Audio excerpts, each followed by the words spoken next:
नमस्कार। एक बार फिर से बहुत बहुत स्वागत है आप सभी का परीक्षा वर्ल्ड के इस यूट्यूब चैनल में।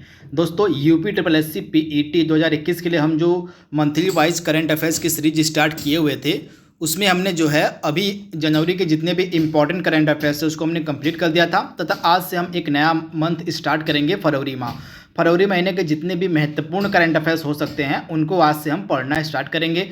फरवरी माह के करंट अफेयर्स का यह भाग 1 है। तो चलिए आज की वीडियो को शुरू करते हैं और देख लेते हैं कि भाग 1 में हमने फरवरी महीने के कौन कौन से बेहतरीन प्रश्नों को सम्मिलित किया हुआ है। तो चलिए आज के सेशन को शुरू करते हैं।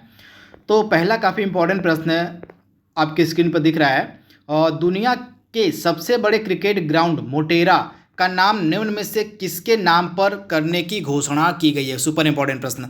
तो जो मोटेरा स्टेडियम है, जो दुनिया का सबसे बड़ा क्रिकेट स्टेडियम है, जो आपको मिलेगा गुजरात में, तो इस क्रिकेट स्टेडियम का जो नाम है पलट कर दिया गया है नरेंद्र मोदी स्टेडियम, यानी कि प्रधानमंत्री नरेंद्र मोदी के नाम पर इस स्टेडियम का नाम रख दिया गया है। तो इसे अभी आप याद रखिएगा, 100% आपके एग्जाम में यह प्रश्न देखने को मिल सकता है, तो इसे आप ध्यान दीजिएगा। इसके बाद गुजरात में ही जो स्टैचू ऑफ यूनिटी है वह भी बनाया गया, तो इसे भी आप याद रखिएगा। गुजरात का एक जिला है केवड़िया जिला, केवड़िया जिले में जो है नर्मदा नदी किनारे सरदार पटेल की प्रतिमा स्थापित की गई जिसका नाम है स्टैचू ऑफ यूनिटी, तो इसे भी आप ध्यान दीजिएगा। अगला प्रश्न है, डेनिम ब्रांड ने हाल ही में किस अभिनेत्री को अपना ग्लोबल ब्रांड एम्बेसडर नियुक्त किया है। तो डेनिम ब्रांड ने हाल ही में दीपिका पादुकोण को, यानी कि ऑप्शन सी इसका बिल्कुल से, दीपिका पादुकोण को अपना ग्लोबल ब्रांड एम्बेसडर बनाया है। तो ऑप्शन जो इसका सी है बिल्कुल सही है। अगला प्रश्न आपकी स्क्रीन पर है, अब देख पा रहे हैं, मध्य प्रदेश के मुख्यमंत्री शिवराज सिंह चौहान ने मध्य प्रदेश के होशंगाबाद शहर का नाम बदलकर क्या करने की घोषणा की है। तो जो मध्य प्रदेश का शहर होशंगाबाद है इसका नया नाम रखा गया है नर्मदापुरम, यानी कि ऑप्शन जो इसका ए है बिल्कुल सही है, नर्मदापुरम नया नाम है होशंगाबाद का, तो इसे आप ध्यान दीजिएगा। अगला प्रश्न है, तमिलनाडु सरकार ने सरकारी कर्मचारियों की जो रिटायरमेंट की एज है, जो सेवानिवृत्ति की आयु है, उसको बढ़ाकर कितने साल करने की घोषणा की है। तो तमिलनाडु की जो गवर्नमेंट है उसने सरकारी कर्मचारियों की जो रिटायरमेंट की एज है उसको बढ़ाकर 60 साल कर दिया है, तो राइट आंसर हो जाएगा 60 ईयर्स। अगला प्रश्न है, हाल ही में किस देश ने महिलाओं के लिए सशस्त्र बल में प्रवेश की अनुमति दे दी है, यानी कि अब इस देश की जो महिलाएं हैं सेना में भर्ती हो सकती हैं। तो यह देश बना है सऊदी अरब, यानी कि ऑप्शन ए इसका बिल्कुल सही है। सऊदी अरब जो है इसने जो है अपने देश में महिलाओं को सेना में भर्ती होने की जो अनुमति है वह प्रदान कर दी। अगला प्रश्न है, किस देश ने भारतीय सामाजिक कार्यकर्ता अंजलि भारद्वाज को एंटी करप्शन पुरस्कार से सम्मानित किया है। तो अंजलि भारद्वाज को जो एंटी करप्शन पुरस्कार दिया गया है अमेरिका की गवर्नमेंट के द्वारा, यानी कि अमेरिका की सरकार के द्वारा, राइट आंसर आपको हो जाएगा ऑप्शन डी अमेरिका की सरकार के द्वारा। अगला प्रश्न है, फूल प्रसंस्करण केंद्र किस राज्य में स्थापित किया जाएगा, आपको बताना है। तो जो फूल प्रसंस्करण केंद्र है, जो फ्लावर प्रोसेसिंग सेंटर है, आपका बनाया जाएगा, स्थापित किया जाएगा कर्नाटका में, यानी कि ऑप्शन ए इसका बिल्कुल सही है, कर्नाटका में फूल प्रसंस्करण केंद्र स्थापित किया जाएगा। अगला प्रश्न है, भारत की पहली भूमिगत सुरंग किस शहर में बनाई जाएगी। तो यह सुरंग 2023 तक कंप्लीट हो जाएगी तथा यह बनाई जाएगी आपकी मुंबई में, तो राइट आंसर आपका जाएगा मुंबई शहर, यानी कि ऑप्शन ए इसका बिल्कुल सही है। अगला प्रश्न आपकी स्क्रीन पर है, और राष्ट्रीय अनुसूचित जाति आयोग की अध्यक्ष का पद निम्नलिखित में से किसे दिया गया है। तो सबसे पहले आप जान लीजिए national council for schedule caste के बारे में, यानी कि राष्ट्रीय अनुसूचित जाति आयोग के बारे में। इससे जुड़ा आर्टिकल कौन सा भारतीय संविधान का, भारतीय संविधान का जो आर्टिकल 338 है यह संबंधित है राष्ट्रीय अनुसूचित जाति आयोग से, तो इसे भी आप याद रखिएगा, काफ़ी इंपॉर्टेंट यह आर्टिकल है। इसके बाद यह जो राष्ट्रीय अनुसूचित जाति आयोग है यह एक संवैधानिक निकाय है, इसे भी आप याद रखिएगा, प्रश्न पूछा जा सकता है। तो जो राष्ट्रीय अनुसूचित जाति आयोग है यह एक संवैधानिक इकाई है, यानी कि निकाय है, तो इसे भी आप याद रखिएगा। तथा एक अमेंडमेंट किया गया था 89th अमेंडमेंट 2003 में। इस अमेंडमेंट द्वारा जो है राष्ट्रीय आयोग जो था अनुसूचित जातियों के लिए उनको दो भागों में बांट दिया गया था। एक बना था राष्ट्रीय अनुसूचित जाति आयोग जो 338 आर्टिकल के अंतर्गत है, तथा एक बना था राष्ट्रीय अनुसूचित जनजाति आयोग जो कि आर्टिकल 338 ए में है। तो ये दोनों आपको याद रखना है। 89th अमेंडमेंट जो 2003 में किया गया था, इसके तहत जो अनुसूचित जातियों के लिए आयोग था उनको दो भागों में बांट दिया गया था। पहला बना था राष्ट्रीय अनुसूचित जाति आयोग जो कि आर्टिकल 338 में है, तथा दूसरा बना था राष्ट्रीय अनुसूचित जनजाति आयोग जो कि आर्टिकल 338 ए में है। तो इसे आप याद रखिएगा। तथा अमेंडमेंट कौन सा था? 89th amendment 2003। इसे आप ध्यान दीजिएगा। तथा ये दोनों जो हैं राष्ट्रीय अनुसूचित जाति आयोग और राष्ट्रीय अनुसूचित जनजाति आयोग, ये दोनों कॉन्स्टिट्यूशनल बॉडी यानी कि संवैधानिक निकाय हैं। तो इनके बारे में आपको ध्यान देना है। अगला प्रश्न है, निम्न में से किस देश ने भारत समेत दुनिया के पेशेवर लोगों के लिए जो ग्रीन कार्ड पर लगी रोक थी उसको हटा दिया है? तो ग्रीन कार्ड पर लगी रोक को हटा दिया है अमेरिका ने, जिसे आप याद रखिएगा। तथा हाल ही में अमेरिका में इलेक्शन हुए थे जिनमें नए राष्ट्रपति बनाए गए हैं। जो बिडेन नए राष्ट्रपति बनाए गए हैं जो कि 46 नंबर के हैं, और नई उपराष्ट्रपति बनाई गई हैं कमला हैरिस जो कि 49वें नंबर की उपराष्ट्रपति हैं अमेरिका की, कमला हैरिस। तथा इनका संबंध भारतीय राज्य तमिलनाडु से है। तो इसे भी आप ध्यान दीजिएगा। अगला प्रश्न आपकी स्क्रीन पर है, और किस राज्य को जो है प्रधानमंत्री किसान सम्मान निधि योजना को बेहतर ढंग से लागू करने के लिए राष्ट्रीय स्तर पर प्रथम पुरस्कार प्राप्त हुआ? तो आप ध्यान दीजिएगा, प्रधानमंत्री किसान सम्मान निधि को लागू करने के लिए जो है प्रथम पुरस्कार दिया गया है उत्तर प्रदेश की गवर्नमेंट को। तो राइट आंसर आपको जाएगा उत्तर प्रदेश। तथा प्रधानमंत्री किसान सम्मान निधि को कब लागू किया गया था? तो 1 दिसंबर 2018 को, यानी कि यह जो योजना थी शुरू की गई थी 1 दिसंबर 2018 को। तो इसे आप ध्यान दीजिएगा, काफ़ी इंपॉर्टेंट यह प्रश्न है। इसके बाद अगला इंपॉर्टेंट प्रश्न है, इसरो जो हमारा भारतीय अंतरिक्ष अनुसंधान संगठन है जिसका हेडक्वार्टर आपको मिलेगा बेंगलुरु में, इसके द्वारा 28 फरवरी को कॉलेज के छात्रों द्वारा विकसित एक उपग्रह को लॉन्च किया गया। आपको इस उपग्रह का नाम बताना है। तो इस उपग्रह का नाम है श्री शक्ति सैट उपग्रह। इसे आप ध्यान दीजिएगा। तथा इस उपग्रह को किसकी मदद से लॉन्च किया गया? तो PSLV C51 की मदद से इस उपग्रह को लॉन्च किया इसरो ने, जिसका नाम था श्री शक्ति सैट। इसे आप ध्यान दीजिएगा। अगला प्रश्न है, काफ़ी इंपॉर्टेंट है, और हाल ही में एशियाई क्रिकेट परिषद के नए अध्यक्ष के रूप में किसे चुना गया है? तो एशियाई क्रिकेट परिषद के अध्यक्ष के रूप में चुना गया है और अमित शाह के बेटे जय शाह को, यानी कि ऑप्शन जो हमारा बी है बिल्कुल सही, जय शाह को जो है एशियाई क्रिकेट परिषद के अध्यक्ष के रूप में चुना गया है। तो ऑप्शन जो इसका बी है बिल्कुल सही है। इससे पहले जो जय शाह थे ये BCCI के सचिव थे। तो इसे आप ध्यान दीजिएगा। इसके बाद अगला प्रश्न है, आयुष्मान भारत के नए मुख्य कार्यकारी अधिकारी के रूप में किसे नियुक्त किया गया है?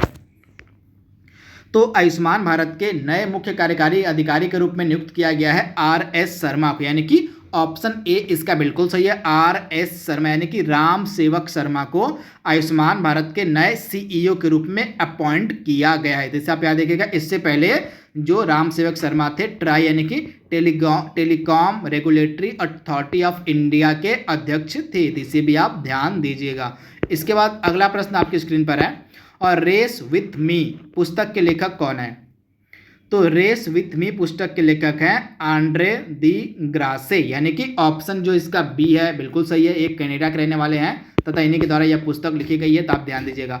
अगला प्रश्न है, ट्रेन के डिब्बों को साफ करने के लिए पराबैंगनी किरणों का उपयोग करने वाला भारत का पहला मेट्रो कौन सा बना है? तो भारत का पहला मेट्रो बना है लखनऊ मेट्रो, जिसके द्वारा ट्रेन के डिब्बों को साफ करने के लिए UV किरणों का उपयोग किया गया, यानी कि ऑप्शन इसका ए बिल्कुल सही है, लखनऊ मेट्रो। तो इसे भी आप ध्यान दीजिएगा।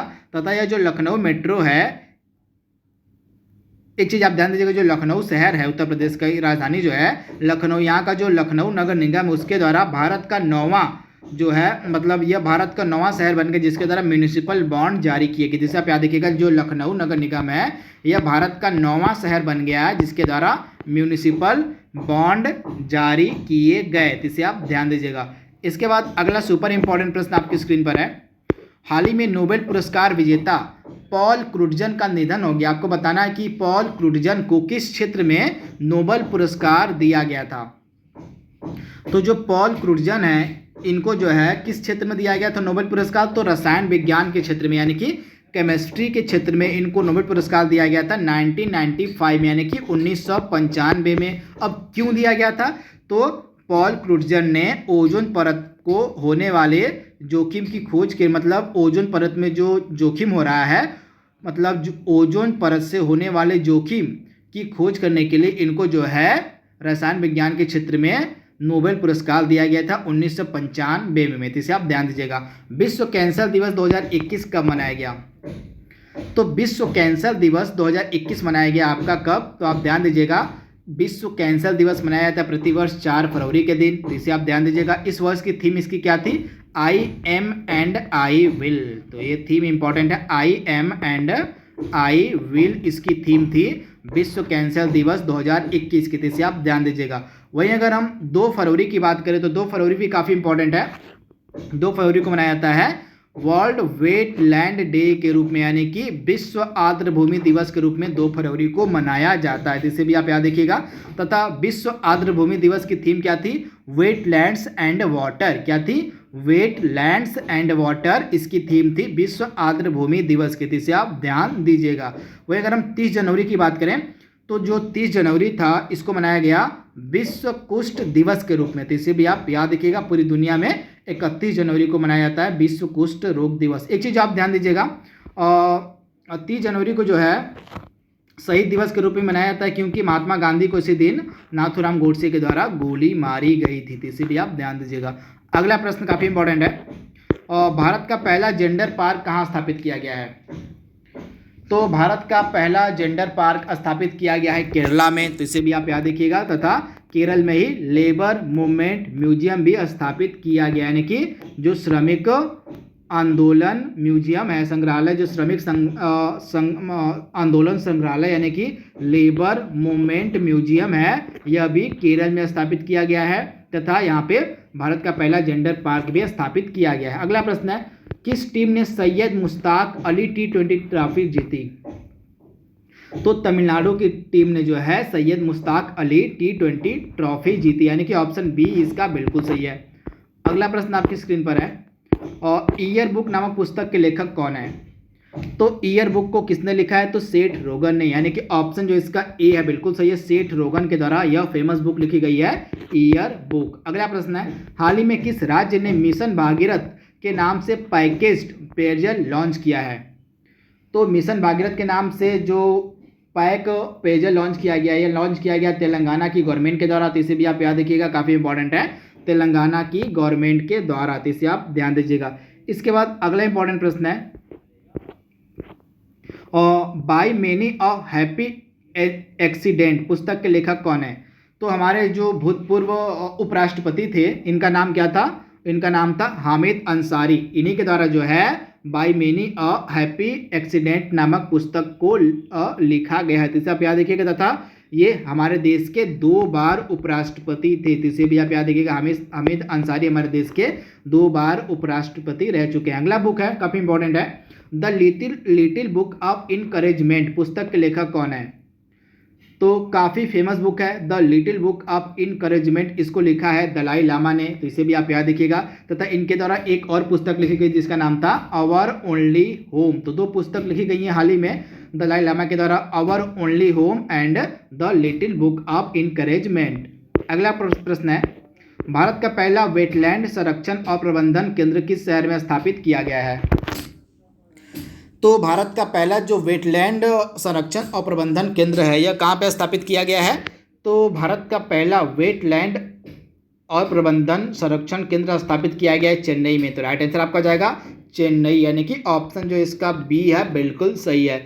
इसके बाद अगला इंपॉर्टेंट प्रश्न है, किस भारतीय अमेरिकी वैज्ञानिक को अमेरिकी अंतरिक्ष एजेंसी की एक्टिंग चीफ ऑफ स्टाफ यानी कि कार्यकारी प्रमुख के रूप में नियुक्त किया गया है? तो इनका नाम है भव्या लाल, यानी कि ऑप्शन ए इसका बिल्कुल सही है। भव्या लाल को जो है अमेरिकी अंतरिक्ष एजेंसी की एक्टिंग चीफ ऑफ स्टाफ के रूप में नियुक्त किया गया, तो भव्या लाल इसका राइट आंसर हो जाएगा। अगला प्रश्न है, ऑक्सफोर्ड ने जो है किसे 2020 का हिंदी वर्ड घोषित किया है? सुपर इंपॉर्टेंट प्रश्न। तो 2020 का जो हिंदी वर्ड है यह घोषित किया गया है आत्मनिर्भरता को। किसको? तो आत्मनिर्भरता को जो है ऑक्सफोर्ड के द्वारा 2020 का हिंदी वर्ड घोषित किया गया। तो ऑप्शन जो इसका बी है बिल्कुल सही है। अगला प्रश्न है, केंद्र सरकार भारत के 75 वर्षों की स्वतंत्रता को चिन्हित करने के लिए किस महोत्सव का आयोजन करेगी? तो हमारी जो केंद्र सरकार है, हमारी जो गवर्नमेंट है, हमारे 75 वर्षों की स्वतंत्रता को चिन्हित करने के लिए एक कार्यक्रम का आयोजन करेगी जिसका नाम है भारत का अमृत महोत्सव, यानी कि ऑप्शन ए इसका बिल्कुल सही है, भारत का अमृत महोत्सव। तो इसे आप ध्यान दीजिएगा, काफी इंपॉर्टेंट है। तथा हमारा जो 75वां स्वतंत्रता दिवस है यह कब मनाया जाएगा? 2022 में। तो सुपर इंपॉर्टेंट है, इसे आप ध्यान दीजिएगा। अगला प्रश्न आपकी स्क्रीन पर है, और अमेजन के नए मुख्य कार्यकारी अधिकारी के रूप में किसे नियुक्त किया गया है? तो अमेजन के नए मुख्य कार्यकारी अधिकारी बने हैं एनडीजेसी, यानी कि ऑप्शन ए इसका बिल्कुल सही है, एनडीजेसी। अगला प्रश्न है, युद्ध अभ्यास भारत और किस देश के बीच एक संयुक्त सैन्य अभ्यास है? तो युद्ध अभ्यास, आप ध्यान दीजिएगा, युद्ध अभ्यास, उसके बाद कोप इंडिया, युद्ध अभ्यास के बाद आपका हो गया कोप इंडिया, इसके बाद आपका आता है टाइगर ट्रायम्फ,